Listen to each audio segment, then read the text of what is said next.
விஜய ஒரேடியா முடிக்கிறது தான் உங்க பிளானா? அப்படின்னு நெறியாளர் கேட்ட கேள்விக்கு, நக்கீரன் கோபால் அவர்கள் சொன்ன பதில் தான் இன்னைக்கு சமூக வலைதளங்கள்ல வைரல் ஆயிட்டு இருக்கு. அவர் என்ன சொல்லியிருக்கிறாரு? நீங்களே பார்த்து உங்க கருத்த பதிவு பண்ணுங்க. இதோட விஜய் முடிச்சிடலாம்னு ஒரு கூட்டம் வெளியே வேலை செஞ்சுறாங்க. இல்ல, அதுல நக்கீரன் குமாருக்கும் அந்த எண்ணம் இருக்கும் உங்களுக்கும் கூட. அது- இதோட விஜய் அவ்வளவுதான் விரட்டிடலாம், ஓட வைக்கலாம். அப்படி இல்லை. நீங்கள் விரட்டுறதுக்கு நக்கீரன் கோபால்லாம் தேவையில்லை. அந்த பையனை ஓடிடுவான். புரியுதா உங்களுக்கு?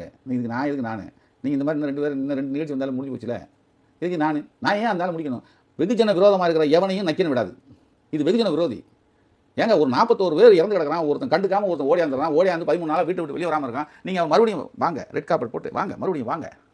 நான் தயார் கிடையாது. ஏன்னா நான் வந்து டிசைடிங் பேக் கிடையாது. ஆனால் தவறு இழைக்கும் பட்சத்தில் நான் தவறு காரணமானவங்களை விழுப்பேன். நீங்கள் எந்த பக்கம்? நீங்கள் அதான் நான் சொன்ன நடுநிலையெல்லாம் இந்த வெங்காயங்கள்லாம் கிடையாது. பாதிக்கப்பட்ட மக்கள் பக்கம் நிற்கிறேன். நெற்றிகன் திறப்பினும் குற்றம் தான். அங்க அந்த ஹீட் பெரிய அளவுக்கு அந்த இழப்பு ஏற்பட்ட வீடுகளிலேயே சில நண்பர்கள் எடுத்த பத்திரிகையாளர் சந்திப்பு ஒரு சிலர் நான் பார்க்குறேன். அவங்க அந்த கோபம் விஜய் மேல ஏங்க விஜய் மேல படிய போறீங்க? விஜய் என்னங்க பண்ணுவாங்க? 20 ரூபா கொடுக்குறவங்க அப்படித்தான். 20 லட்ச ரூபா கொடுக்குறவங்க அப்படித்தான். சார் நான் இப்போ சொல்ல வந்து மறந்துட்டேன். ஆக்சுவலாக சார் நம்ம அட்வொகேட் எல்லாத்தையும் டிஸ்கஸ் பண்ணேன். இப்போ விஜய்ங்கிறவர் அவரால் தான் இந்த இது நடந்தது. அது ஒத்துக்கிறீங்களா இல்லையா? அவர் தான் பொறுப்பு. அவர் தான் பொறுப்பு. அப்போ பொறுப்பு அவர் தான். அவர் ஏவனான்றது அண்ணன் தான். நீங்க நிறைய வழக்கு எதிர்கொள்றீங்க. நீங்க சொல்றீங்க பொறுப்பு வந்தாலே இப்போ நீங்கள் நம்ம கொடுப்ப வந்துட்டீங்க. இப்போ இந்த 41 பேர் ஃபேமிலி இருக்காங்க இல்லையா? அதில் இறந்தவங்க போக மிச்சம் இருக்காங்களே, அவங்கெல்லாம் வந்து விட்னஸ் இல்லையா? இப்போ இந்த விட்னஸ்டே இவர் பேசுனது சரியா? நான் கேட்குறது ஆறுதல் தானே. பேசுனது சரியா சார்? ஆமா, சரியான ஒன்று தானே. அதை தான் நம்ம எதிர்பார்த்தோம் டே ஒன்ல இருந்து. எப்படி? ஆனால் ஒரு விஷயம் அவர் எங்கே தப்பிப்பாருன்னா, இவங்க இப்போ இந்த எஸ்ஐடியோ இல்லை இவங்களோ சமன் பண்ணி அவரை கூப்பிட்டு விசாரணை கூப்பிட்டு இருந்து இவர் பேசியிருந்தா நிச்சயமாக இவர் அக்யூஸ்டு பேசக்கூடாது. ஏன்னா தடயத்தை அழிக்கிறதுக்கு முயற்சி எடுத்தது தானே வரும். ஆனால் அது வராது. இப்போ இல்ல நம்ம எஸ்ஐடி டீம் திரு அசரா அவங்க 3 நாள் அவர் பேசிட்டு இருக்காரு, தடுக்கல எதுவுமே அந்த மாதிரி. அது வந்து அவங்க சமன் பண்ணி பண்ண பிறகு அவர் பேசக்கூடாதுன்னு வரும். ஓகே.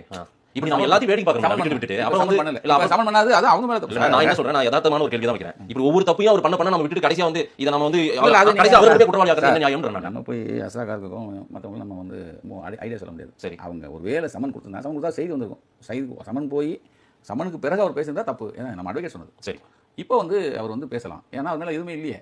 ஒரு சின்ன எங்கேயுமே நம்ம மாதிரி ஆள் தான் கற்றுட்டு நம்ம நான் என்ன சொல்கிறேன், நீங்கள் அதை கத்தலை. ஏன்னா நீங்கள் வந்து நீங்கள் விஜய் பக்கம், ஏன்னா நம்ம பிரேம் மாதிரி என்ன நாங்கள் ஏன் கத்துறோம்? தம்பி எனக்கு விஜய்ங்கிற பையனை நான் வந்து பார்த்ததே கிடையாது. தம்பியை உங்களை அவருக்கு தெரியும், நல்லாவே தெரியும். அது தெரியாது.